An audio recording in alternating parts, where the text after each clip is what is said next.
It's a pleasure to have this event here tonight. It is always wonderful to unveil new knowledge, particularly knowledge that relates to the Puerto Rican experience in the United States, and particularly in this occasion to present new knowledge that is produced and facilitated by a Puerto Rican scholar, and one that is produced by our own Centro Press, the publication outfit of the Center for Puerto Rican Studies. Before we get into the program itself, I just want to make a couple of announcements. By the way, I am Carlos Vargas Ramos. I am the Director for Public Policy, External and Media Relations, and Development for the Center for Puerto Rican Studies, and a colleague of our author, Professor Jose Cruz. The events that I want to highlight this evening, in addition to highlighting the book that we're going to be discussing tonight, is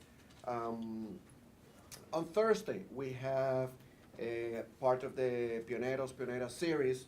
We have the Purabel Pre Storyteller, which is part of the Puerto Rican Heritage Cultural Ambassadors Program, also taking place here at the Library and Archives, also at 6 o'clock.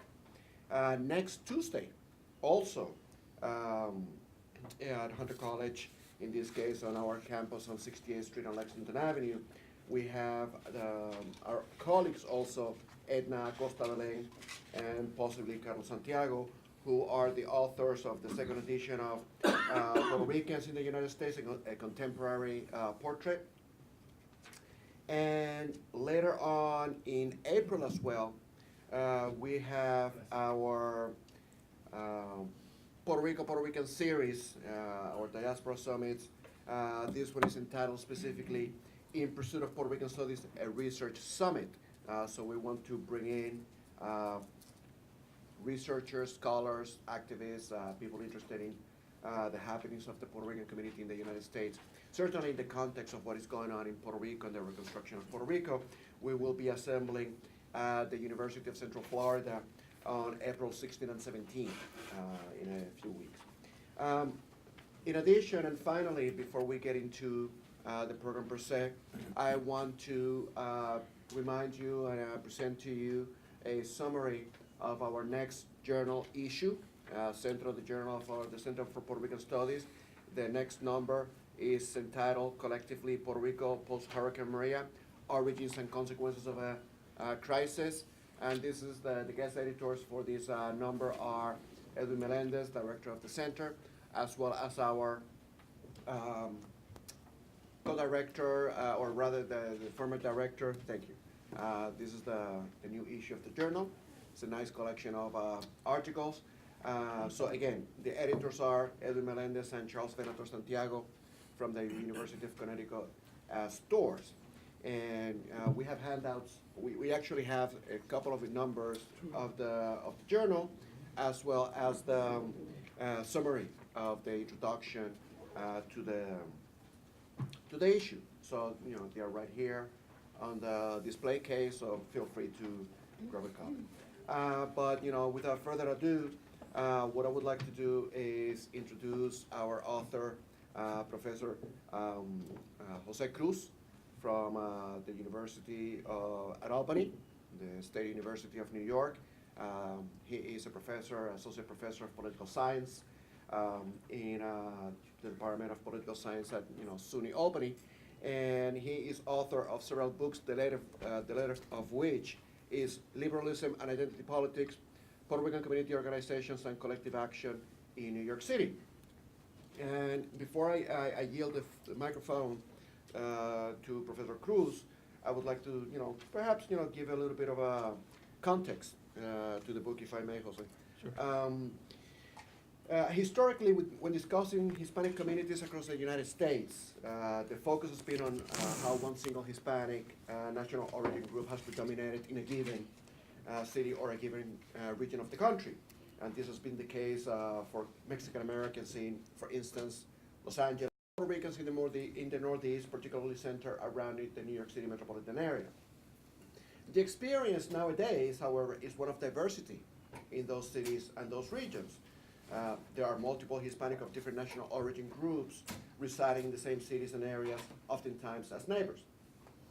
No doubt, that the Mexican American population continues to predominate in the Southwest. However, there's a sizable and growing Central American population, particularly in California, but also in cities in Texas, such as Houston. Similarly, South Florida has seen a tremendous growth of populations with origins in South America, Central America, and elsewhere in the Caribbean beyond Cuba. And of course, in New York City, we have a strong Caribbean footprint as a result of the Puerto Rican and Dominican population in the city, but there is also a growing presence of Mexicans and a fluctuating flow of Ecuadorians and Colombians, among others. This varied Hispanic community in New York City was the norm in the 1920s and 30s, when the Hispanic population in New York City was relatively small. There were relatively Hispanics here. That, of course, changed in the 1940s with the large and sustained migration of Puerto Ricans into the city. In places such as Miami, the sudden and sustained arrival of Cuban exiles and their incorporation into the social, economic, cultural, and political life of the city and the county contributed to what some scholars have termed the Latinization of Miami. Cubans gave Miami the Hispanic presence that it has today, and to this day, even if they are no longer the majority Hispanic group in the city. Well, in New York, to the extent that the city developed an inescapable and enduring Hispanic presence, it was because of the Puerto Rican community. And anything Hispanic in New York City was associated with Puerto Ricans. Hispanics in New York City were thought of as Puerto Ricans by default, whether that was the case or not. This is no longer the case, but from the 1940s through the 1970s, it was often the case that issues related to Hispanics in New York and the people associated with these issues in New York were thought of as being Puerto Ricans. That was certainly the case in politics. The period covered by liberalism and identity politics, Puerto Rican community organizations and collective action in New York City, that is 1960 through to 1990, overlaps with this period of Puerto Rican predominance in what is Hispanic New York. This was the period in which the Hispanic population in New York City grew, and it grew because the Puerto Rican population was growing. It was growing numerically as the city's overall population ebbed and flowed. As the Puerto Rican population in the city grew, so did the percentage of the city's population that was Puerto Rican, growing from less than 1% in 1940 to more than 12% in 1980 and 1990. But the Latinization of New York City, spearheaded by Puerto Ricans, wasn't simply the result of their numerical presence in the city, although this numerical presence was indeed important and meaningful for such Latinization. It was also the result of the creation and institutionalization of Puerto Rican organizations and collective efforts to advance in the political arena issues important to the Puerto Rican community. And this subject is at the heart of Jose Cruz's wonderful addition to the scholarship of Puerto Rican politics, Latino politics, and New York City politics. He approaches the subject systematically, in chronological order, but also thematically, discussing how electoral politics, organizational activities, unfolded over 3 decades of political and collective action. It is a history that covers a wide span, zeroing in on how issues such as education, housing, healthcare, and police-community relations became focal points of organization and collective action. This was a period of gestation and growth for Puerto Rican political involvement in New York City, oftentimes focusing on issues or subjects affecting Puerto Ricans in New York City specifically, but at times acting physically in New York City to push for Puerto Rican issues beyond the city, as was the case of the advocacy for the exit of the U.S. Navy out of the island of Culebra. And I just use this developmental metaphor, referring to gestation and growth, to refer to this stage of Puerto Rican politics at the time, because the period between 1960 and 1990 has been described as one in which the Puerto Rican community in the United States, particularly the generation of Puerto Ricans born and or raised in the United States, came of age. To press the metaphor even further. But what these 3 decades mark in the political history of Puerto Ricans in the United States is the continuity and institutionalization of activity and action. In political science, there is also a developmental approach that has studied how formerly undemocratic regimes turn democratic, terming the process a transition to democracy followed by a consolidation of democratic regime. One of the markers or indicators that a regime has transitioned from, say, an authoritarian regime to a democratic one was the peaceful transfer of power from one set of leaders to another. Well, the equivalent, I would say, or an equivalent set of indicators can be used to mark the transition in the development of Puerto Rican politics in the United States. And it is based on whether there is a continuous transfer of political power, or to put it slightly different, if there is a continued presence of Puerto Rican political leaders in positions of representation and power in the political system they live in. This has definitely been the case for Puerto Ricans in New York City from the 1960s through the 1980s. Before Felipe Torres was elected assembly member in 1953, the only other Puerto Rican elected to public office in the United States had been Oscar Garcia Rivera in 1937. It was not until Felipe's son, Frank, succeeded him as assembly member in 1962 that you begin to see continuity in political representation for Puerto Ricans in New York. Since that time, there has been not just a presence, but also an expansion of Puerto Rican political representation in New York City and New York State, to the point that there is parity in that political representation. At present, we have led that gestational and growth stage, and we are firmly in a maturation stage period that needs scholarly attention. And it is one that we will have to transcend the borders of New York City and New York State as the Puerto Rican population continues to spread throughout the country and incorporate itself in different political systems elsewhere across the United States. But in spite of this growth and spread beyond New York City, there is no doubt that Puerto Rican political power, as relatively small as it is still concentrated in New York City, and specifically in the Bronx. And the political history that Professor Cruz provides us with makes note of this fact. I want to conclude by noting one single salient contribution among the several that liberalism and identity politics provides, and it is the thoroughly researched and carefully annotated institutional history of the Puerto Rican community in New York City. As a practicing scholar on Puerto Rican studies, one often faces the challenges of providing a lot of context and background information before being able to delve into a particular subject matter. Professor Cruz allows us to simply refer to the research he has conducted for us to provide us with authoritative, referential material so we can dedicate as much attention to other matters on which history must rest. And for that, I thank Jose Cruz. Thank you. Thank you. All right. So there are two things that the book tries to do. And the first one is sort of illustrated, the idea behind the book by the epigraph that I chose to use in the preface and acknowledgments of the book, which is a citation from Sonia Sotomayor's memoir, My Beloved World, where she says, every people has a history, but the dignity of a history comes when a community of scholars dedicates itself to studying that history. He says every people has a past. The dignity of a history comes when a community of scholars dedicates itself to studying that past. It's interesting, for me it's interesting that I actually came across that citation after I had finished doing this work. And so retrospectively I saw it as the perfect justification for the work that I had done. And in that sense, I see this process of crafting this project more as a creative process than as a scientific process. In that, I found out what I was trying to do after I had done it, and after somebody told me what I was actually doing without explicitly knowing that I was doing it.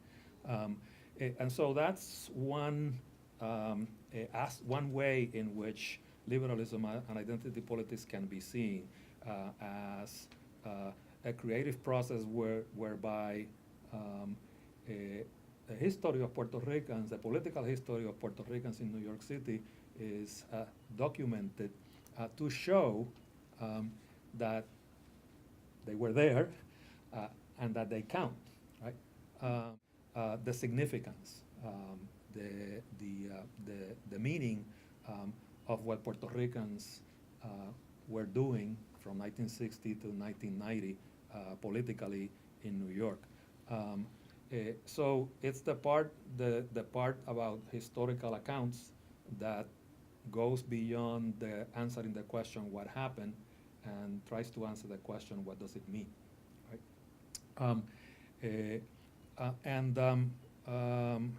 The fundamental claim that liberalism and identity politics makes is, number one, that the politics of the Puerto Rican community in New York during that particular period was fundamentally a mainstream type of politics, a liberal democratic politics,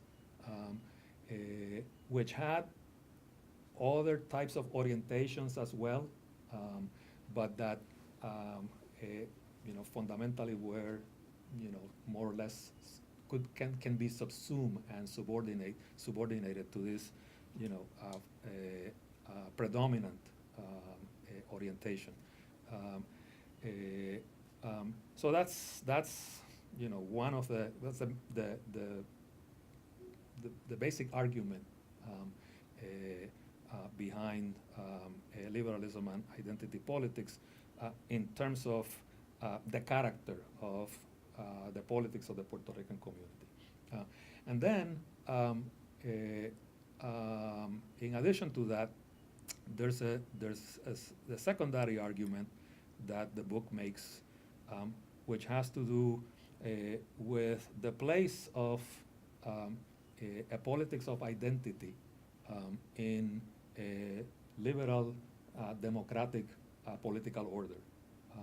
And so that's a more theoretical type of argument that the book makes, which is that the alleged incompatibility between liberal democratic politics and identity politics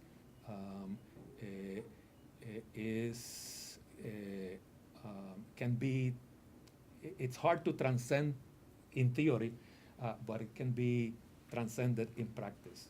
And the Puerto Rican story in New York City provides some evidence that the two can be brought together.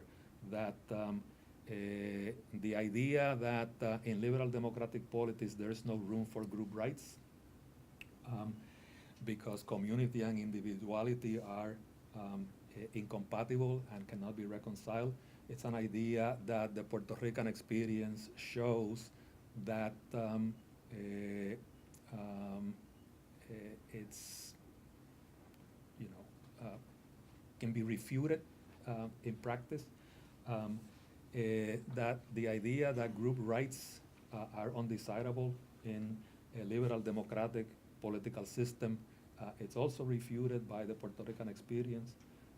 That group rights are typically used as a mechanism for exclusion, and the idea that identity politics undermines the possibility of discursive practices and political behavior that emphasize a shared moral and political purpose. Those are claims that are made about this alleged incompatibility between liberalism and identity politics that I believe that the Puerto Rican case undermines. Right? And so, what I say in the concluding chapter of the book is that the activities of Puerto Rican community organizations during the 60s, 70s, and 80s around issues related to education, electoral involvement, health, island concerns, police brutality, resource allocations, provide evidence of the mainstream-oriented liberal character of Puerto Rican political participation in New York City. That those battles, as well as more specific ones related, for example, to the question of English only in New York,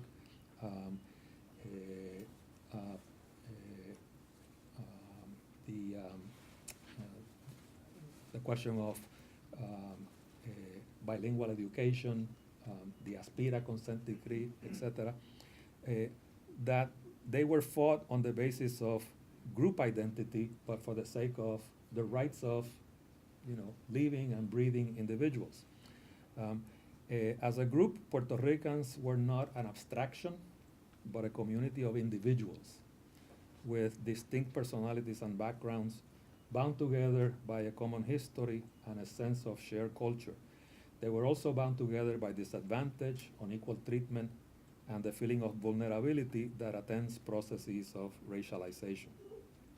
It is true that identity politics blends individuality and community, but it's also true that racialization dismisses, and denigrates individuality and community, which is a point that is something lost on scholars who both are against racialization and identity politics. Liberalism in the abstract is supposed to be all about individuality and autonomy, while identity politics allegedly melts all traces of individuality in the cauldron of community.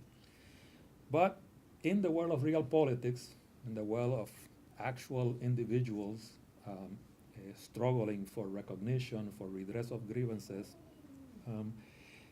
those kinds of distinctions between individuality, autonomy, and group rights become fuzzy, if not altogether irrelevant. Puerto Rican mobilizations in support of bilingual education and for the democratization of community school boards, for example, took place inspired by a commitment to liberal democratic values such as choice, integration, civic duty, and equal participation. And what I suggest is that the narrative shows that Puerto Ricans were clearly inspired by those values in a practical sense, and therefore, instead of melting the solidity of liberalism into the air of group identity, they brought the two together in practice. And so that's the fundamental theoretical claim of the book. There are a couple of important questions related to this idea of the relationship between identity, politics, and liberalism that I want to single out in the presentation. One has to do with the notion that identity politics brings into question the validity of the normative framework associated with liberalism. And what the record suggests in the case of Puerto Ricans is that whenever there was conflict related to police brutality, to lack of representation, to English only, bilingual education, housing, allocation of resources coming from war on poverty resources. Whenever there was conflict around those issues, the conflict was not predominantly about proposing alternative normative frameworks, but rather about bridging the gap between existing normative ideals and socioeconomic and political practice. In 1966, John Lindsay had a meeting with a group of Puerto Ricans, and he began that meeting by saying that Puerto Ricans needed to understand that they were Americans first, New Yorkers second, and Puerto Ricans last. To him, the normative ideal was the subordination of Puerto Rican to American identity. But to the Puerto Ricans who were there at that meeting, the idea was offensive and also unnecessary. They already knew, and they expressed that at the time, they already knew that they were Americans, and being Puerto Rican did not make them forget that they had an allegiance to New York and the United States. By emphasizing the Puerto Rican identity, all they wanted was for New York, represented by the mayor, not to forget that as citizens they had rights, and that to fight for those rights they needed to come together and be treated as Puerto Ricans.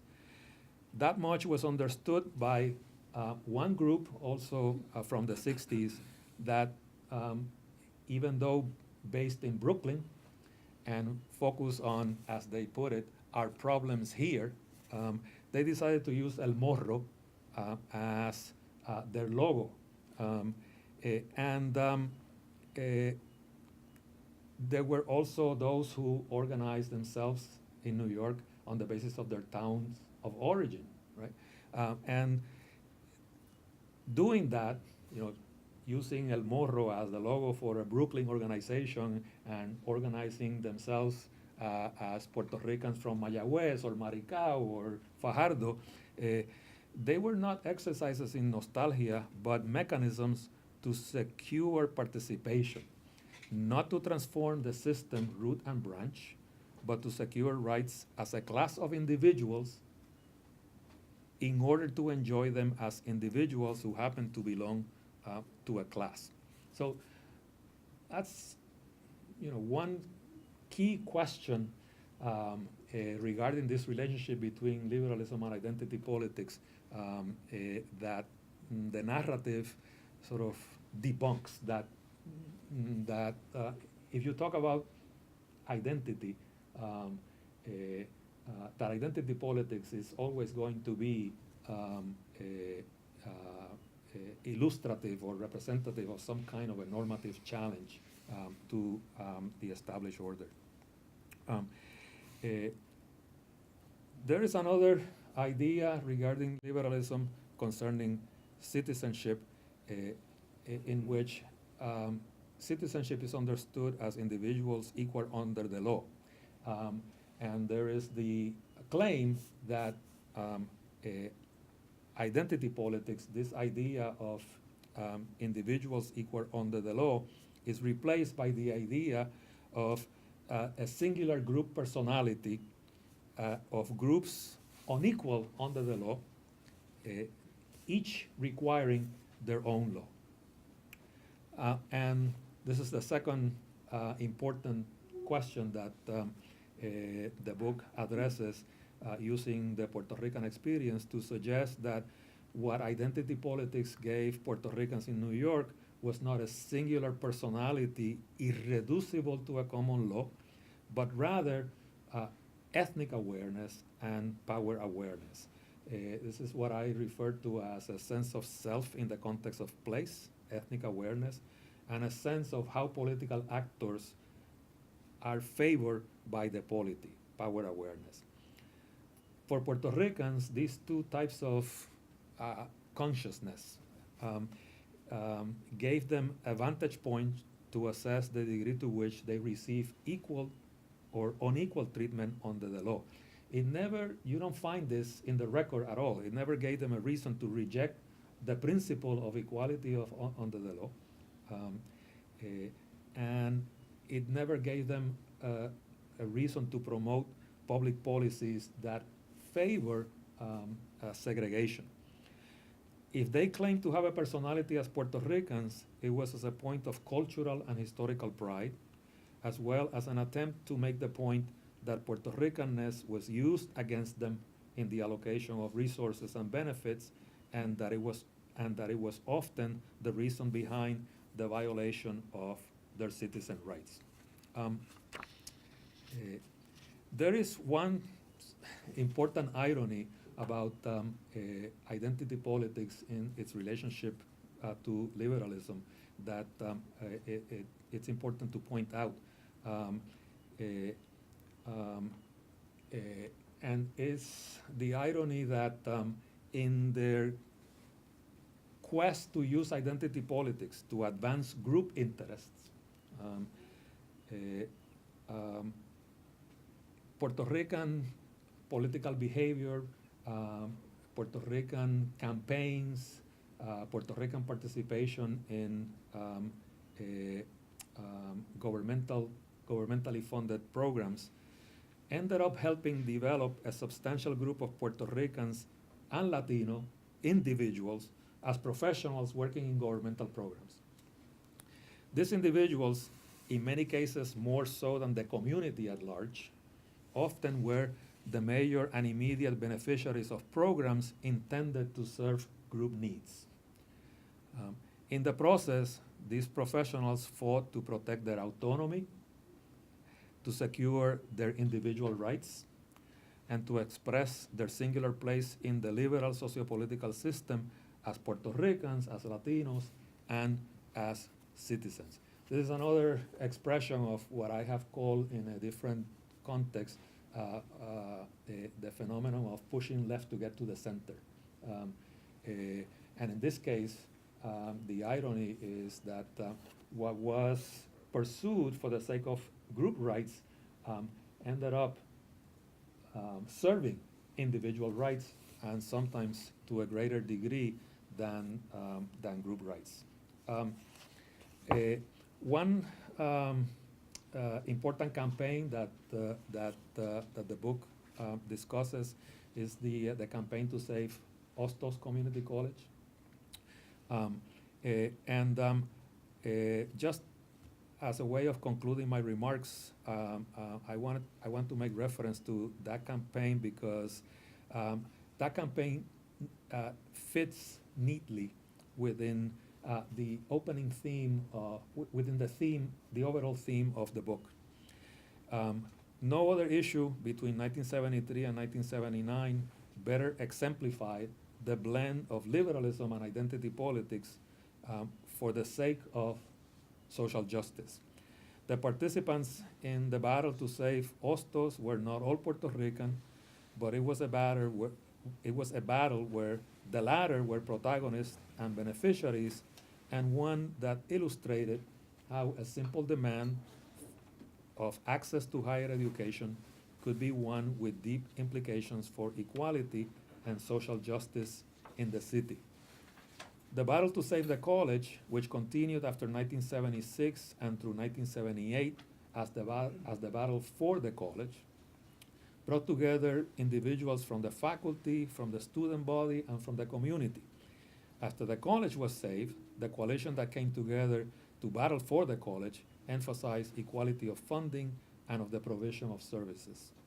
They united as members of organizations such as the Professional Staff Congress, the Student Government Organization, the Veterans Club, the Puerto Rican Students Association, the Dominican Club, the Federation of Puerto Rican University Socialist Students, the Latin American Students Club, and the Black Student Union, among others. In his account of this campaign, Jerry Meyer concluded that, quote, the students often felt genuine loyalty to these clubs, which represented core elements of their identities, unquote. The battle to save and develop Hostos was an example of identity politics played out under the rubric of important liberal values: autonomy, choice, and equality. It was a battle that enjoined de facto liberals in a de facto campaign for justice and progress.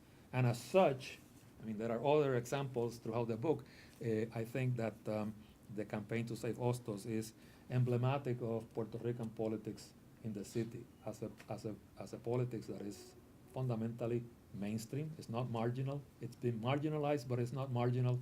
And it's one that has fundamentally affirmed, maintained, and enriched liberal democracy.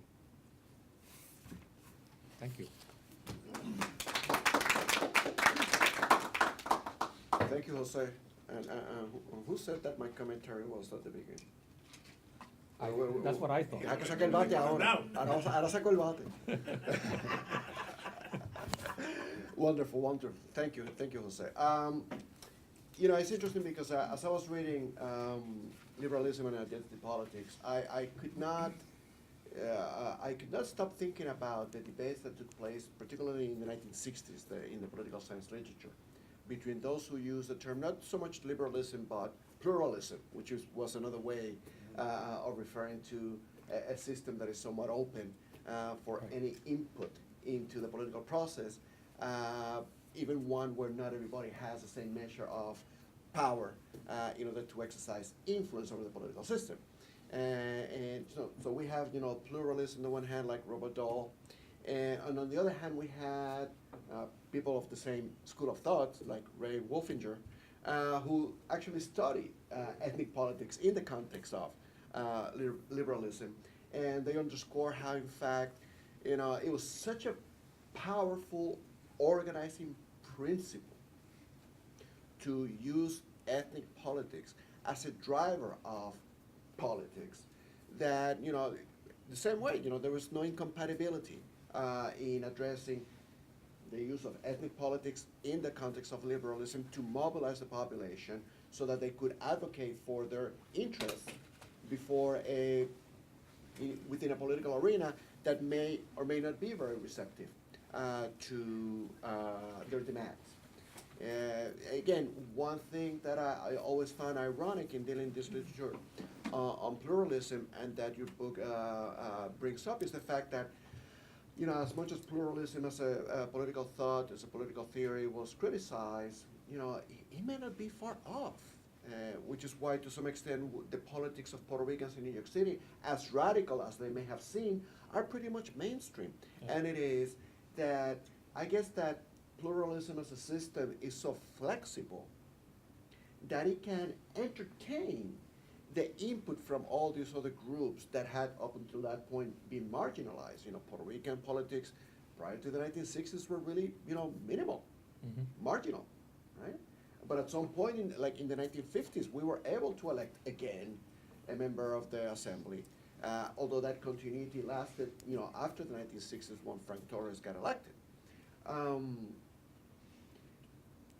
What I find interesting, however, nevertheless, is that if we were, to use your term, pushing left to get to the center, and we look at, the development of Puerto Rican politics, not so much from the organizational collective action perspective, but from the representational perspective, is what have we accomplished in these many decades since 1960? I mean, we right now, as I pointed out in my previous remarks, we have entered a period in which in the New York City Council, in the New York State Assembly, in the New York State Senate, we have parity, meaning our numbers in the population are represented in these political representation institutions. Okay?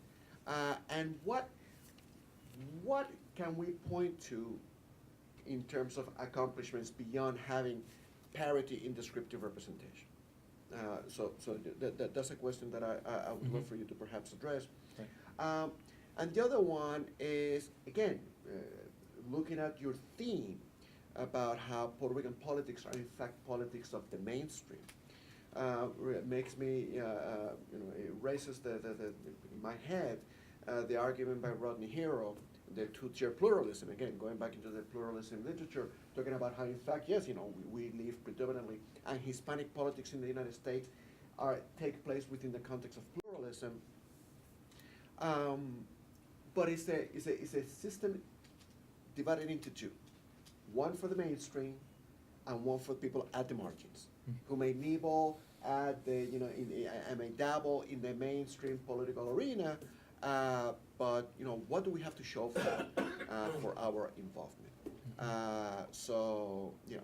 Those are my two basic questions, two basic comments, after the preamble, and after that we would also entertain questions from the audience to engage the audience. Well, I mean, I think that making a contribution to dispelling the myth that liberalism and identity politics are incompatible, it's a big thing. And so that's an important contribution. It doesn't speak to the material well-being of Puerto Ricans, right? But it's an important intellectual contribution that can be gleaned from that experience, right? To the extent that Puerto Ricans push left to get to the center and push right to get to the center, and sort of place themselves within the center as a result of, in large part, believing in the legitimacy of the existing normative order. That's another important contribution in terms of helping reproduce and keep the faith in a certain kind of, democratic normative order. So that's another important accomplishment, I would say. If you get down to the material stuff, there were contributions in terms of housing, affordable housing, housing policy, putting a stop to the practice of displacing families as opposed to providing them with adequate housing. There were rules regarding the management of the AFDC program that were put in place as a result of Puerto Rican struggles. That's a contribution. Bilingual education. I was just going to say. Bilingual education is huge, right? And before bilingual education, there was the elimination of literacy requirements to vote. So those are contributions that can be associated with the Puerto Rican struggle. I mean, Puerto Ricans are not the only ones behind those accomplishments, but those were actual things that took place. I think that the campaign that I just talked about, Hostos Community College, whatever you may think about Hostos today, and however critical we may be about community college education in America, that's a huge accomplishment. It's a very important contribution. Being able to elect Puerto Ricans to office, it's also an important accomplishment, regardless of whether representation was followed by responsiveness. I mean, we all want that. We want representatives, not just for the sake of having representatives, but representatives that are going to then push for public policies that will reflect the preferences of the represented. But having people in the city council such as Helena Valentin, who didn't really accomplish much or anything in terms of public policy, was important in terms of keeping the feet of politicians to the fire in regard to certain issues, raising awareness about police brutality, campaigns against stop and frisk that Puerto Ricans were behind, and that Helena Valentin, for example, was prominently involved with. So there's a whole range of stuff that you could refer to that at the macro level do not translate into mass upward mobility for Puerto Ricans. That's something that's still an unfinished agenda, but that nevertheless, sort of, if you will, obscure the fact that there were so many discrete accomplishments that were important. And I haven't even said anything about the decentralization struggles of the 60s, in which Puerto Ricans were very prominent. The decentralization of the school system, and what that entailed for a brief period of time in terms of upward mobility for some Puerto Ricans, and in terms of resources. There was a lot of corruption as well, mismanagement, but the bathwater doesn't invalidate the baby. I think. Yeah, Felipe. yeah, of course, I just got the book today, but as I know, I told you, I read part of the other book, Puerto Rican. Trying to change the system with other so-called oppressed groups, but as you said before, as a way of getting integrated, as a recognition of their citizenship rights. Right. You know? And there is where you have the interesting thing, because in that last chapter of the book, you challenge Gleiser and Moynihan and C. Rex Mill, and the way they see Puerto Rican as incapable of doing anything. But at the same time, you challenge the Centro, and you challenge the Marxists that have this romanticization of all this struggle as a kind of Puerto Rican wanted to transform capitalism. And then you have overcome those, in my view, those barriers, those, close, narrow-minded interpretation, and you have tried to integrate this into the more traditional understanding of participation in the political system, citizenship rights, and all these questions that you have, addressed.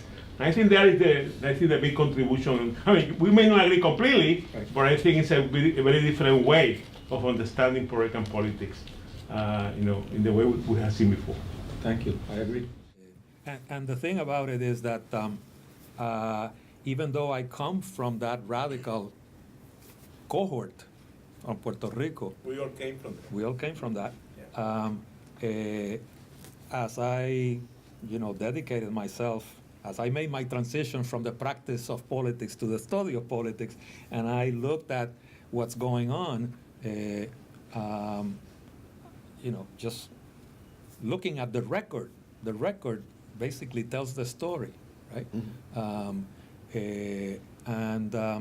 As much as I would have liked to find that, the Puerto Rican community were all revolutionaries, landlords latched onto that campaign.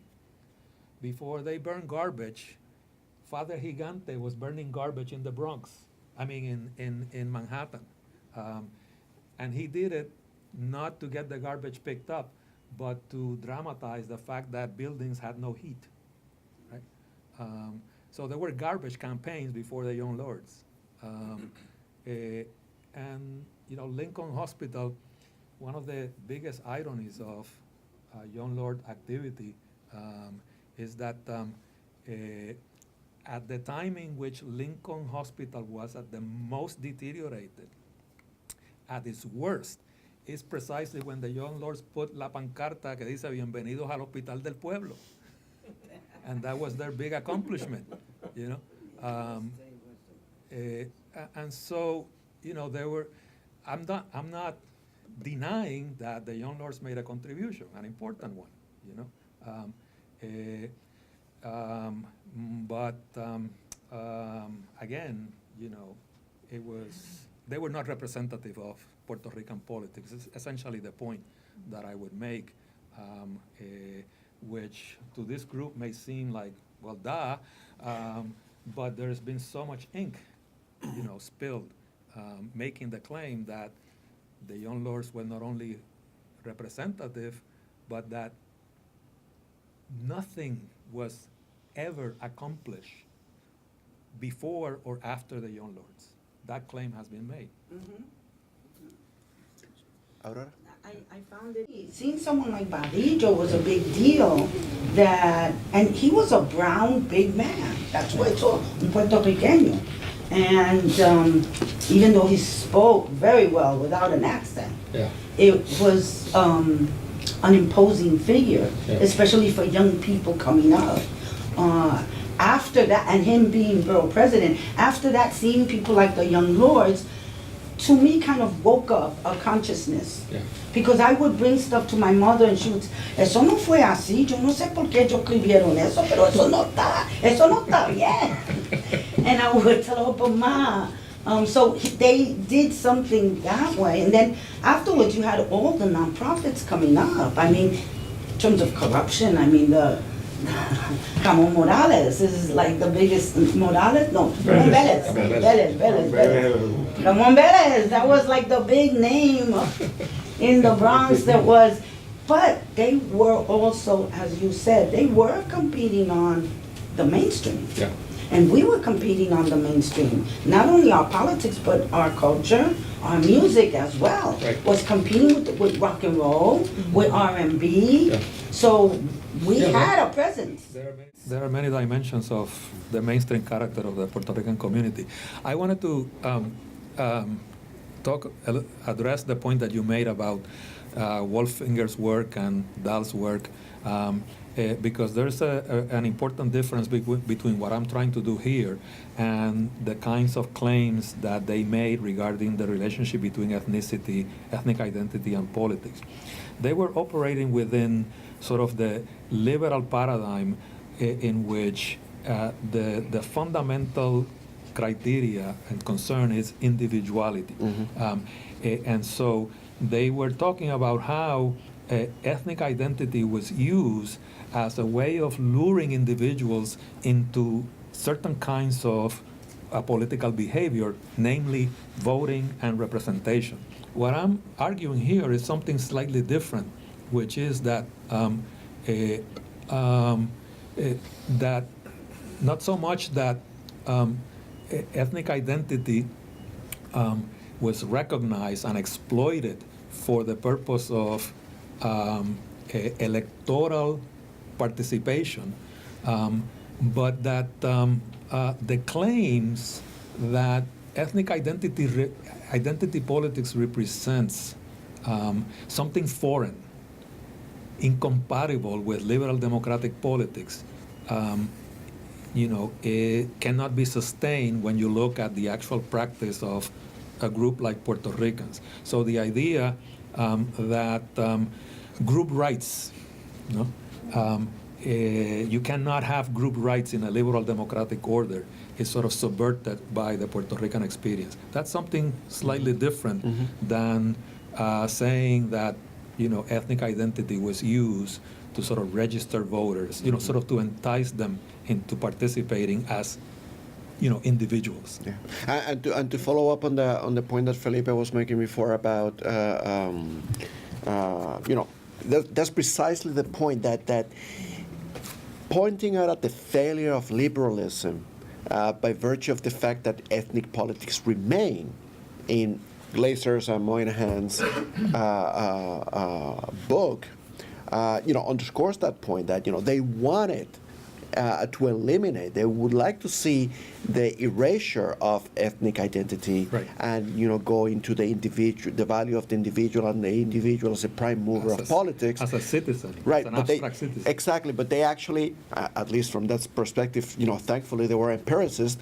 They were met with the fact that it is not happening. Right. It is not happening. But let me still push back a little bit more on this issue of, does the Puerto Rican experience, as you present to us, a validation of pluralism? I mean, the fact that, hey, we may have had many obstacles to come into the system and into the political arena and play and bargain and aggregate our interests and demand for our interests, and to the extent that they address them in a small way or in a medium-sized way, nevertheless, does that validate pluralism as a valid system in which we can live, or are we undermining ourselves by playing by those rules? No, I mean, I would agree with Rodney Hero's analysis and his conceptualization of two-tier pluralism. The only objection I have to Hero's conceptualization is the argument that he makes that in the upper tier of pluralism, representation translates into power and responsiveness sort of automatically in virtue of being in the upper tier. My response to that is that nothing in politics is mechanical or automatic. Even those who are in the upper tier of pluralism, they have to fight to get their interests represented and served. Some people have to fight less than others, no question about that. But the important point that I think that the Puerto Rican experience validates about pluralism is that the system is still open, that there are opportunities. Well, it's not completely closed. Right.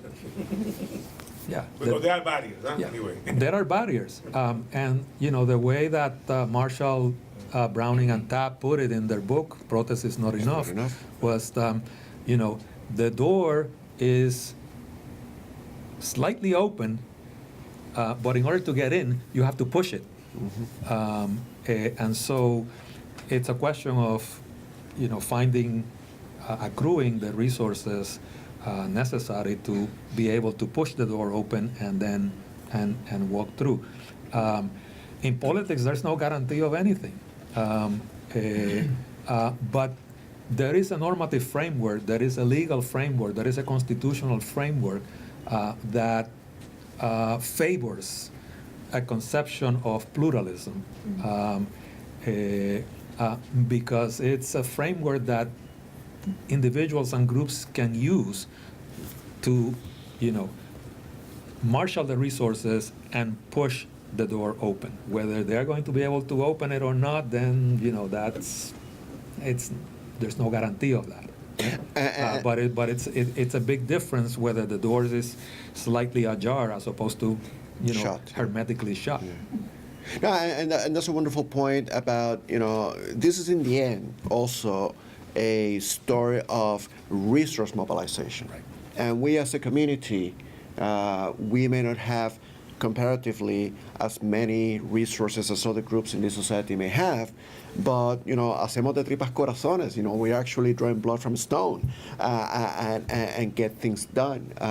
So in that sense, it is a concrete example of what can be done with this mobilization, Right. even within limited resources. Right, and I've always said that Puerto Ricans have this wonderful ability to be in the right time at the wrong place. No, in the right place at the wrong time. Sorry, the right place at the wrong time. And so when Puerto Ricans in New York in the 50s and 60s, they are trying to make inroads into the political parties. It's precisely the time when political parties are on the decline. And that's one element that makes the system less open. The system is still open, but it's less open, more difficult to penetrate. And it's not because it's a capitalist system, minorities and marginalized groups. It's just that, as a result of civil service reform and the development of mass entertainment, the development of social policy after the New Deal, all of those things conspire and take away the role that political parties played in socializing and incorporating immigrants, Irish immigrants, Italian immigrants, but generally, citizens. So Puerto Ricans they achieve a critical mass in New York at a time in which the political parties are no longer the name of the game. But what do? They take advantage of the war on poverty resources, and they use community school boards as springboards for political, participation and access, right?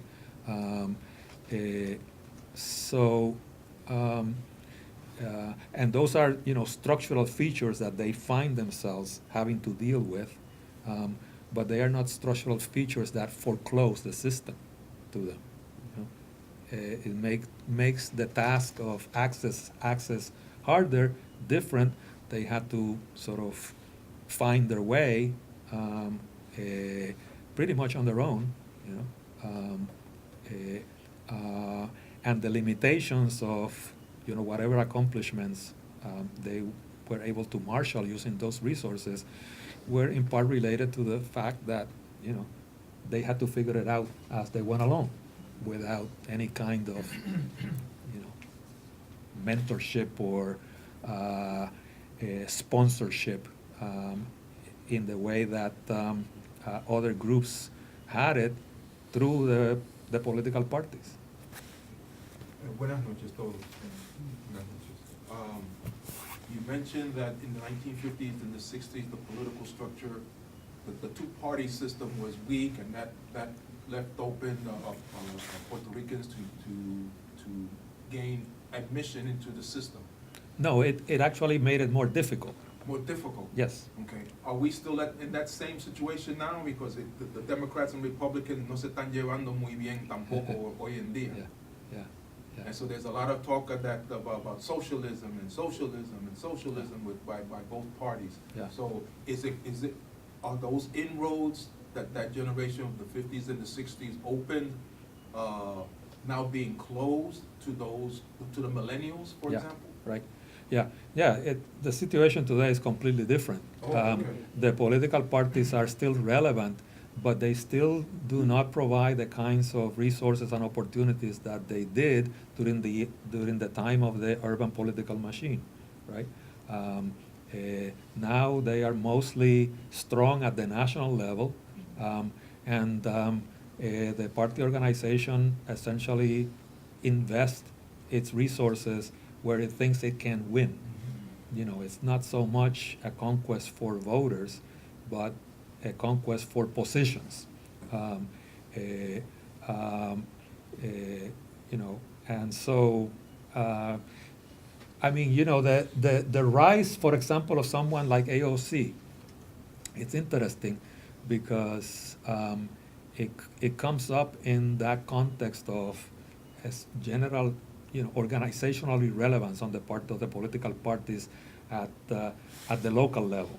You know, there is at the national level the parties are still pretty much alive and kicking. At the state level they're weaker. At the local level you barely know that they exist, right? And then comes someone like AOC. How did she do it? What were the resources available to her? I don't know. It's an interesting question. Other groups different from the party structure, that grassroots movement. I was thinking about her as a matter of fact because when you call Puerto Rican politicians emerging that are overcoming ethnic politics in the narrow sense of the word. Yeah. Okay, and it will be an interesting phenomenon. Yeah. To study. Yeah. And also the possibility of alliance. Yeah. I know you mentioned the question of alliance in your previous work. Yeah.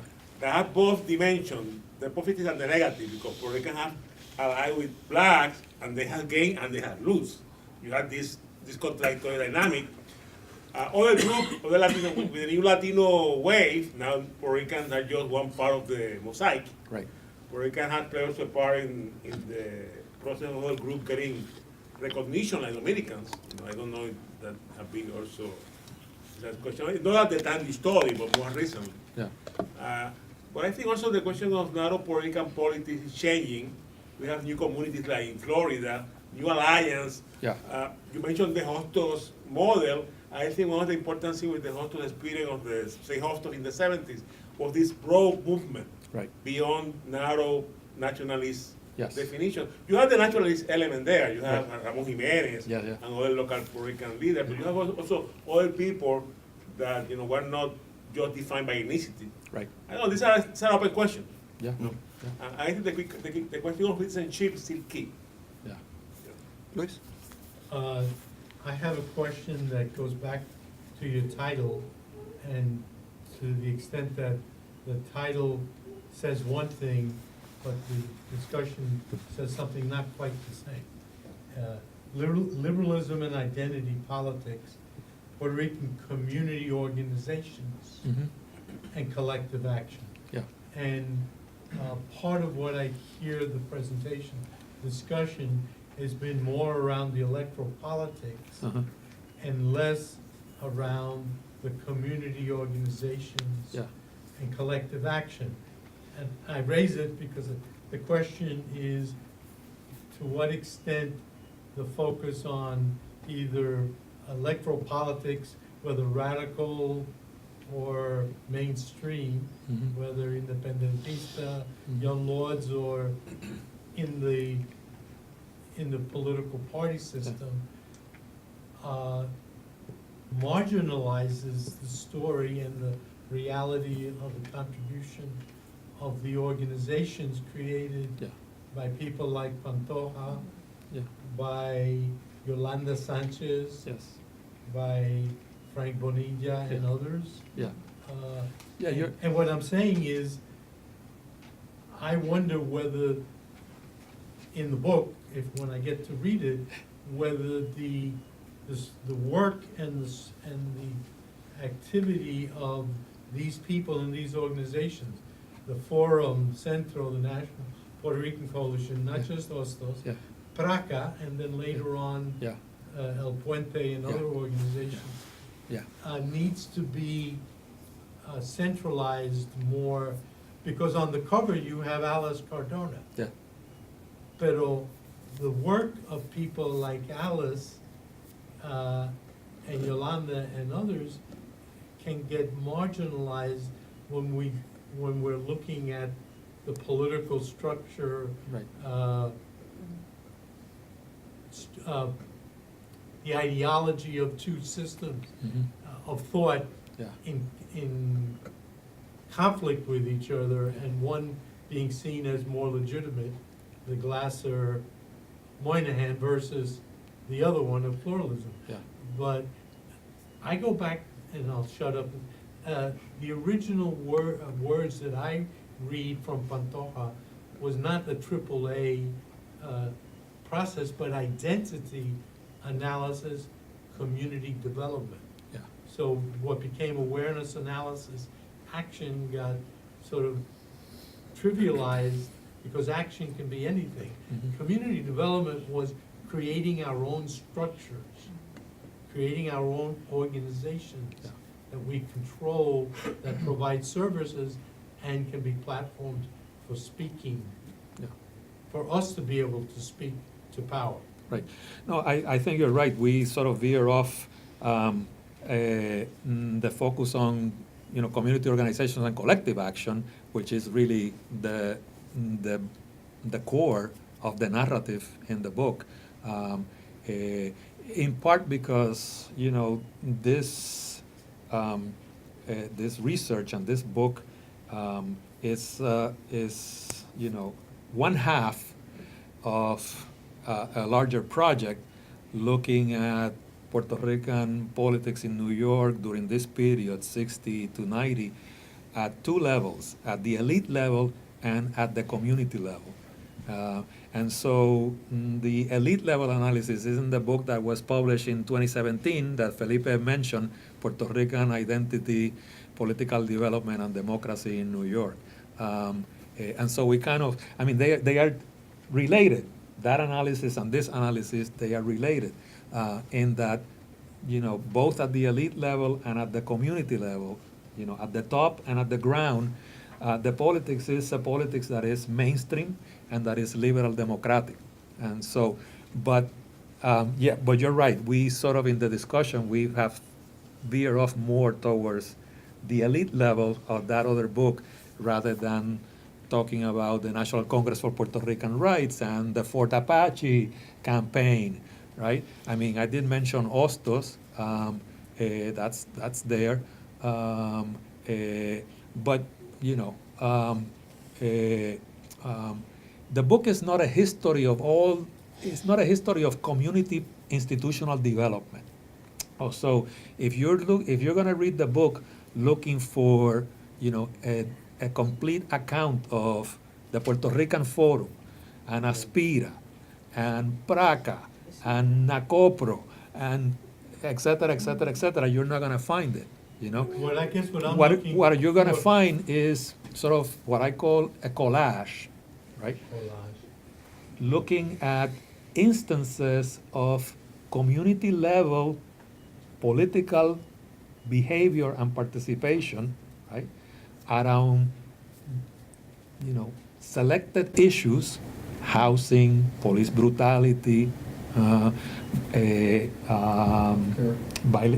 bilingual education, the Hostos campaign,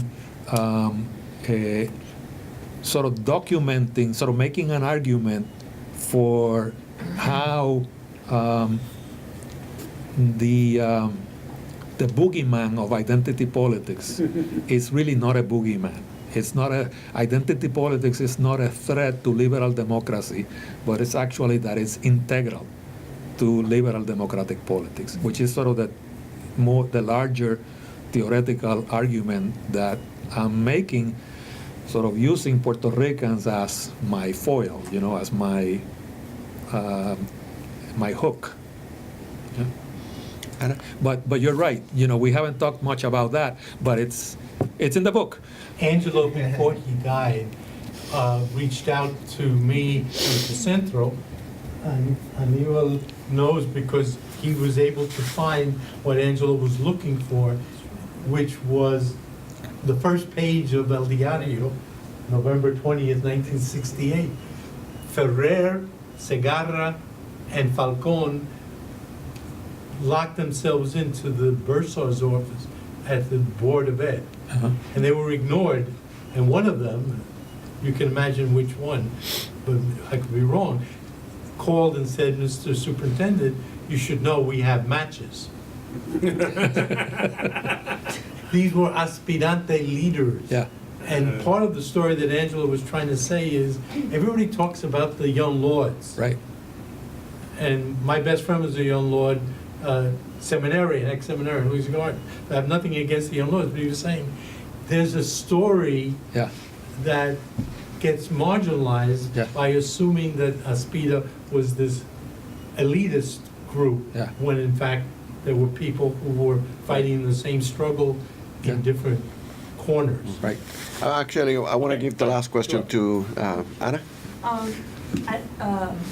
How did you come up with your research design? Because I think it's interesting is using thematic collages Yeah. rather than Yeah. going by Historical cul- timeline. Yeah. yeah, but also like rather than choosing Yeah. organizations and focusing in. Well, yeah. If you could explain. Like I said at the beginning, it was more a creative process than a scientific process. And believe it or not, don't tell anybody, but I was inspired by a Buñuel film. ¿Cuál de ellos? Oh, Buñuel. Yeah. Which one? El Fantasma de la Libertad. Huh? Yeah. In which, he starts one story, right? And then at the point in which one story intersects with another, then he follows the other story. And then that other story leads to another one. And, it's essentially a string of seemingly, disparate, disconnected vignettes, right? Throughout the movie. And I thought, this might be an interesting way of developing a narrative about, Puerto Rican politics in New York. And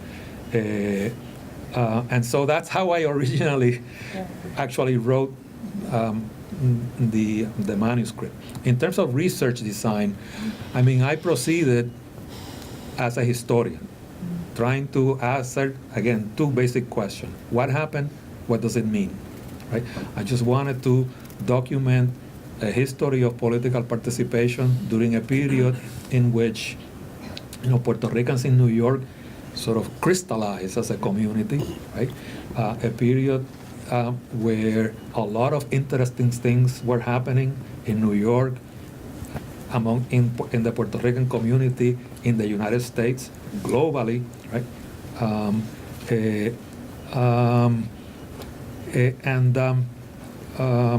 And then I was interested in this question, of this relationship between liberalism and identity politics. And so I structured the narrative in terms of what happened, what does it mean in terms of this larger, political question. That was how I originally conceptualized it and how I originally wrote it. In the end, it's not written the way it was originally drafted, because, the reviewers of the manuscript me dieron por la cabeza con una macana. You can't do that. And so I had to figure a different way of doing it, which is, which was by sort of organizing the narrative in terms of themes and in terms of two different types of action at the local level, what I call strategic action and demand protest activities. And so using those analytical categories, I sort of organize the material and put it together in the way that a filmmaker would put together a film. Well, thank you, everybody. Thank you.